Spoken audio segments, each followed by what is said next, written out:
What's going on, ATL family? It's your boy Demichi with Giving Gang Sports Talk, and I'm about to bring you the draft aftermath, man. Um, Atlanta Falcons, man. Atlanta Falcons, I think, had a great draft, man. Um, y'all let me know what y'all think, man. I think we came out with a decent. I think we had a decent draft this year, man. Yeah, like our first draft pick, that number 8 pick. Oh my God, that kind of. I think it kind of shocked some people, but then again, um, it didn't at the same time because there had been a lot of chatter, a lot of talks going on about us um, going after Bijan if he was there at that 8 spot.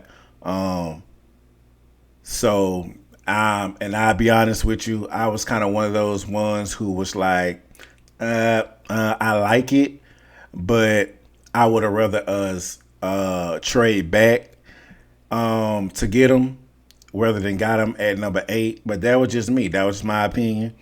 Um, but at the end of the day, I like the pick. I'm going with it, man. I'm believing in Terry and Arthur, man, on what these guys got planned for this year. It's looking good right now on paper. Just hope that when training camp starts, man, hopefully we can get everybody in. Everybody can get healthy. We can get through this off season, the season with no injuries. I know that's kind of a long shot to say, but right now we're looking great on paper, you guys, man. So let me run down these draft picks, man.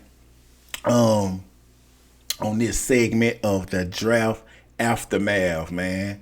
Like I just said, round one with pick 8, we got running back out of Texas, B. John Robinson, man. Man, when I tell you, it's not really much to say about this guy. This guy's dynamic, man. He has speed. He has the grit. He got, man, listen. This dude here is going to complement this offense, man, so well. He's going to come in. This will give us a dynamic duo. I think B. John will probably be more of the elusive back, of course. Meaning I think they probably gonna use Algier more of the power back.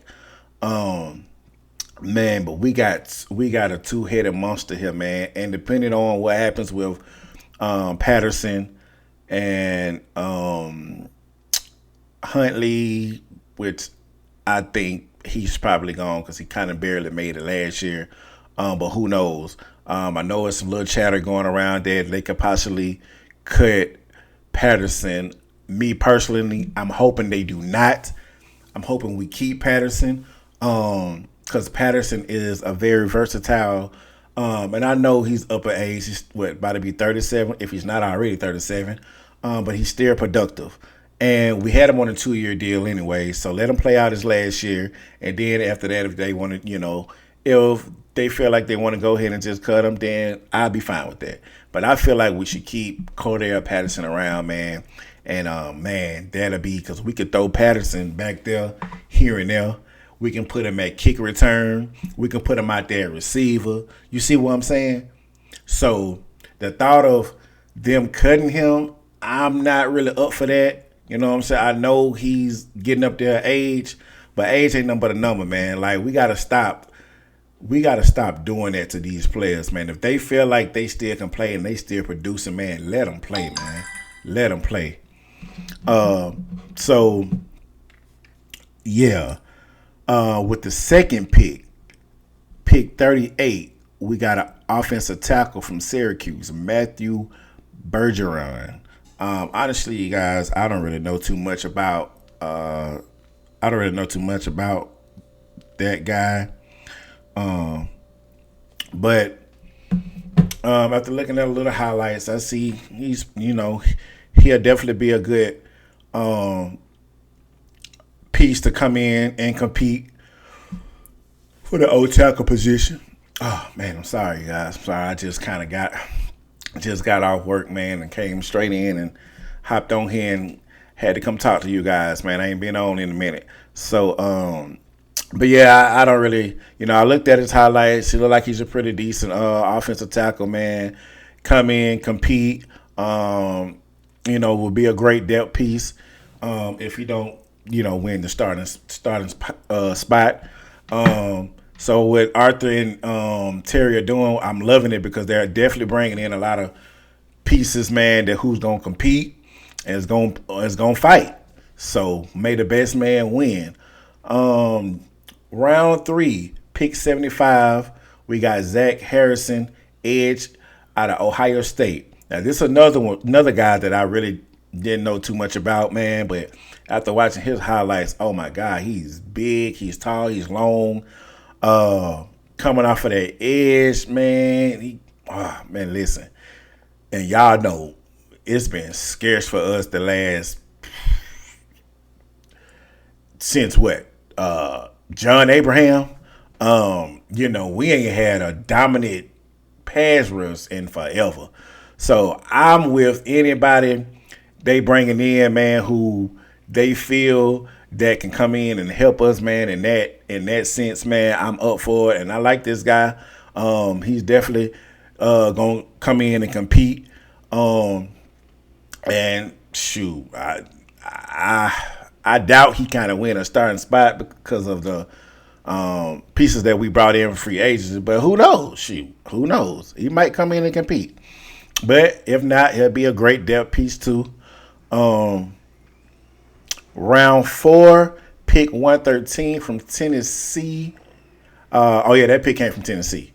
Clark Phillips III, cornerback out of Utah. Now, this guy had on one of my mock drafts, you guys. This dude he's a short, tough, physical corner, man. Usually, I don't really like the small corners, but this guy here, man, he's a dog. He is definitely going to come in and compete.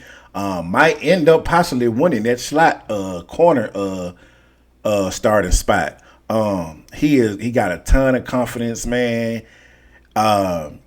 He's fast. I know they were saying his 40 time was like a 4.5, but I think Terry and Arthur, they kind of confirmed that they got a better, faster time in his pro day. So that's why he kind of got pushed back so far in the draft. I guess they were saying because it's 40 time or whatever, but but this guy, I'm telling you, he's gonna surprise some people, man. He is, man, hey, he's a baller. Round 7, pick 224, DeMarco Hellens. Oh my God, I didn't too much know about this guy either on Alabama, but this dude here, and I've been saying this a lot. I feel like this dude can come in right in and win that strong safety spot from Richie Grant. I am not a Richie Grant fan. I'm gonna keep saying this. I've been saying this. He's just not it for me. He's just not it for me. I don't know what nobody else sees in him. He plays good down in the box. I give him that. He's not an all around good safety for me. This guy here, DeMarco Hellens, man, he does it all. He come down in the box. He can play. He can hit.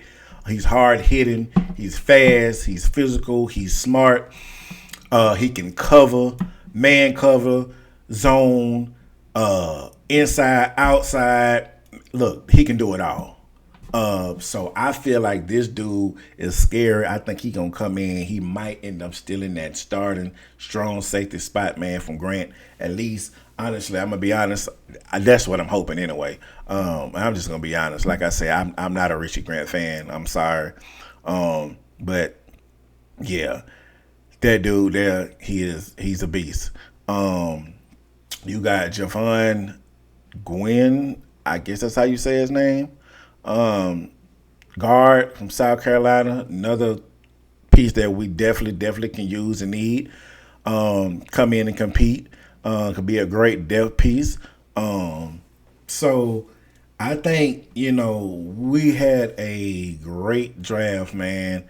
We bringing in some nice pieces, man, that can complement what we already have. And it's gonna be a hard fought this training camp, man. It's gonna be a hard fought, and I like it because Arthur and Terry they are definitely changing the culture here in Atlanta, man. And they're definitely showing me that they're trying to build something, man. So we gonna see if it all can click. Like I say, it's looking great right now on paper, but let's see how good it click, man. That's all I got for you guys today, man. Peace and blessings to everyone. And hope everybody have a great day. Until next time, man. Peace.